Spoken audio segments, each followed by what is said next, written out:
In the early 3rd century AD, the ancient world was changing. The mighty Parthian Empire, once rulers of a vast Iranian realm, had grown weak, divided by internal strife. From their shadows rose a new power, forged in fire, ambition, and faith.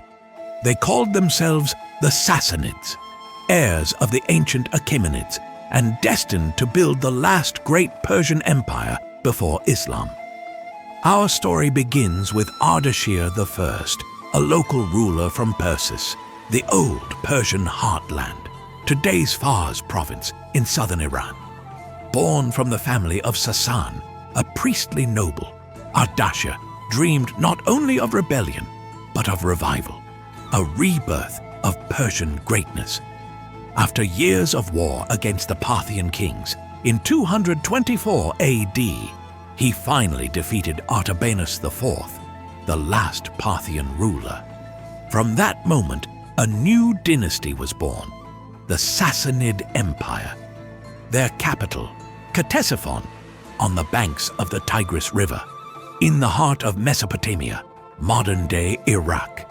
The fall of the Parthians wasn't just a Persian victory, it was a transformation of Mesopotamia itself.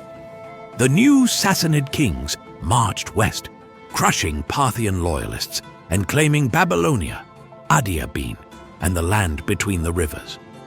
Iraq, or what they called Asōristān, the land of Assyria, became one of the empire's richest provinces. Its cities, Ctesiphon, Seleucia, and later Shapur, became centers of trade, learning, and royal authority.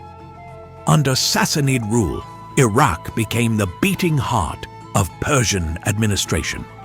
The empire's wealth flowed through its fertile plains. Zoroastrian fire temples stood beside Aramaic-speaking villages, while ancient Assyrian, Babylonian, and Greek traditions mixed under Persian order. The Sassanids imposed a centralized rule, strict taxation, land control, and a firm religious structure under Zoroastrian clergy. Yet Iraq remained multi-ethnic and multi-faith, home to Christians, Jews, Arameans, Arabs, and the descendants of Assyrians.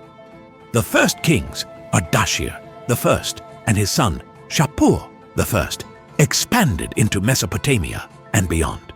Shapur I crushed the Roman armies, even capturing Emperor Valerian in 260 AD, parading him through Ctesiphon like a trophy of divine victory. Local Iraqi kingdoms, such as Kharasin in the south and Adiabene in the north, slowly disappeared, absorbed into the Persian system. But others, like Hatra, resisted. The city of Hatra, a fortress of Arab and Aramaean warriors, held out bravely.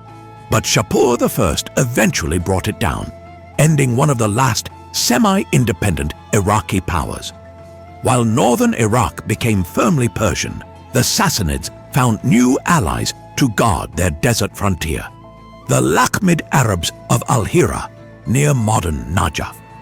The Lakhmids, under rulers like Al-Mundir, became loyal vassals of the Sassanid crown, defending Mesopotamia from Roman and later Byzantine-backed Arab tribes. In return, they were allowed to flourish as semi-independent kings, bridging the Persian and Arab worlds. These alliances would define Iraq's southern borders for centuries, a frontier of culture, language, and power. Shapur II came to the Sassanid throne as an unborn child. Legend says the crown was placed upon his mother's womb, and he would grow to become one of Persia's fiercest rulers. When he came of age, Mesopotamia was restless. Arab tribes raided from the deserts, and local Iraqi kingdoms drifted from loyalty.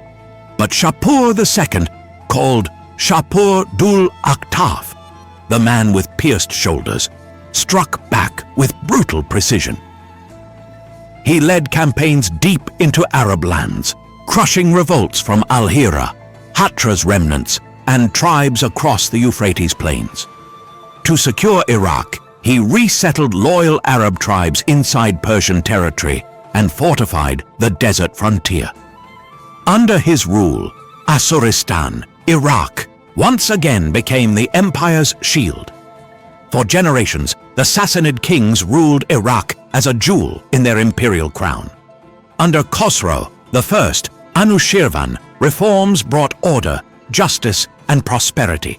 But by the reign of Khosrow II Parviz, the empire reached both its zenith and the edge of collapse. Wars with Byzantium drained the treasury. The people of Iraq, burdened by taxes and exhaustion, began to feel the cracks of imperial overreach. Ctesiphon glittered with wealth, but shadows grew on its golden walls. The Sassanids had conquered Mesopotamia, rebuilt Persia's glory, and ruled Iraq for over 4 centuries. But in their final decades, storms were gathering. From the deserts of Arabia and the plains of the Tigris, new forces would rise. Forces that would change Iraq, Persia, and the entire world forever. This is only the beginning.